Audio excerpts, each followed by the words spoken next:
Today we're going to devote our Spotlight section to another chapter in our continuing series on unsolved Hollywood mysteries. This time the subject is the baffling death of Marilyn Monroe. As regular viewers know, there have been several recent developments in the case, and the Los Angeles District Attorney's Office has reopened its investigation. Indeed they have, and as our guide for the series, Robert Sacchi, proves here, the story is still fascinating after 20 years of digging. Watch. Didn't you just love the picture? I did, but I just felt so sorry for the creature at the end. Sorry for the creature? Why'd you want him to marry the girl? He was kind of scary looking, but he wasn't really all bad. I think he just craved a little affection. You know, the sense of being loved and needed and wanted. That's a very interesting point of view. Ooh, do you feel the breeze from the subway? Isn't it delicious? Marilyn Monroe. You probably fell in love with her the way I did, and the way everybody else did. She was your best girl, your wildest sex fantasy come true. Your lost sister or daughter who went to Hollywood and became a movie star. She was a dumb blonde who read Dostoevsky and who wound up married to a baseball hero and America's greatest playwright. During her life, rumors swirled around her like waves of perfume.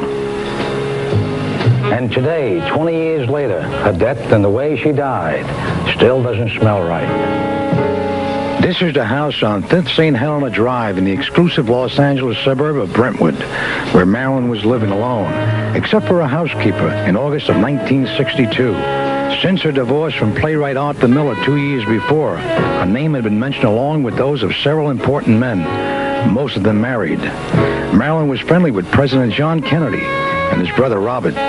Just how friendly depends on who you talk to. She was taking all kinds of prescription drugs, but that was nothing new for Marilyn. Her career seemed to be back on the right track after some bad moments. A movie called Something's Got to Give had stopped shooting because of Marilyn's chronic lateness, but according to people concerned, those problems had been solved, and a new starting date had been set. So what reason would this 36-year-old woman have to kill herself? When her housekeeper, Mrs. Eunice Murray, broke into Marilyn's bedroom at about 4 o'clock in the morning on August 5th, 1962, she found the actress dead on the bed. She was naked, which bothered some people who said she always slept in a bra. Although hundreds of pills and plenty of pill containers were found in the room, there was no sign that Marilyn had thrown up, which experts say happens almost every time in a pill overdose.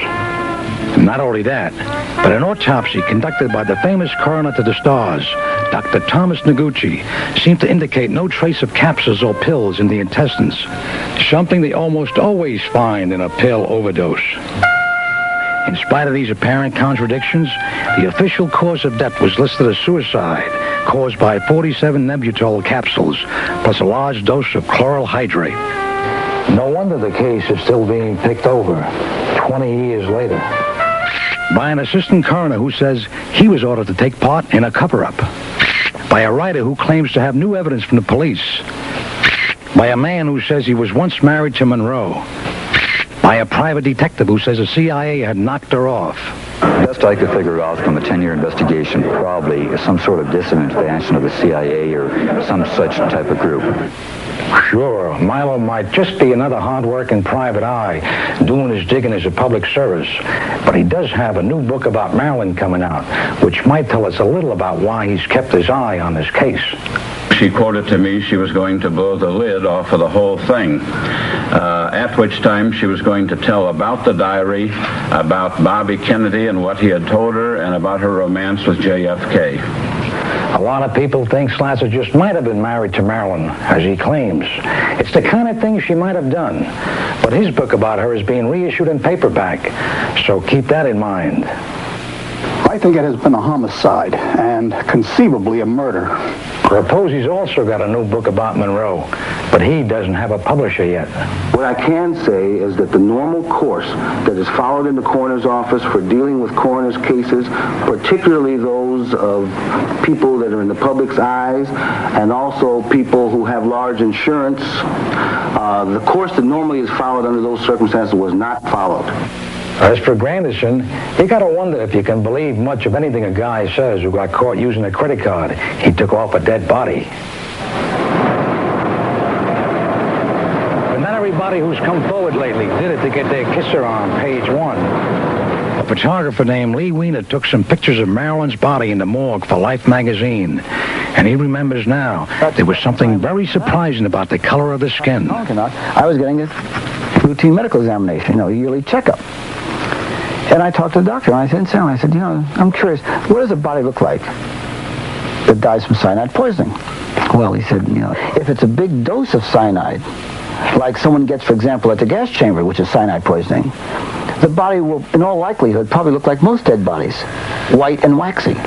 If a body is given over, say, 8 or 10 hours or longer, slow dosage of cyanide, then since cyanide does attack the lungs and stops oxygen, the vital organs will be starved of oxygen, and there is a good chance the body will look bluish. And that kind of amazed me, because when I did photograph Monroe, she looked like it looked like the body had been frozen in a cake of ice. You ever see something frozen in a cake of ice? You see streaks of blue, especially in the limbs, in the arms, and in the legs and the thighs. And little streaks of blue going through it. That's the story, basically. We're not going to solve the Marilyn Monroe mystery in 5 minutes, not when it's been one of our national obsessions for 20 years. Lots of good people buy the official verdict. Suicide brought upon by some deep-rooted depression. Others think it was an accident. Too many pills in the wrong combination. That's a real possibility, too. But the thing that keeps buzzing around my mind like a hornet's nest are those 3 big unanswered questions. Why wasn't she wearing a bra? Why hadn't she thrown up? Why wasn't there the slightest trace of drugs in her stomach? I suppose we'll never know the real answers. But I do know we'll never stop wanting to know. This is Robert Sacchi for Entertainment Tonight.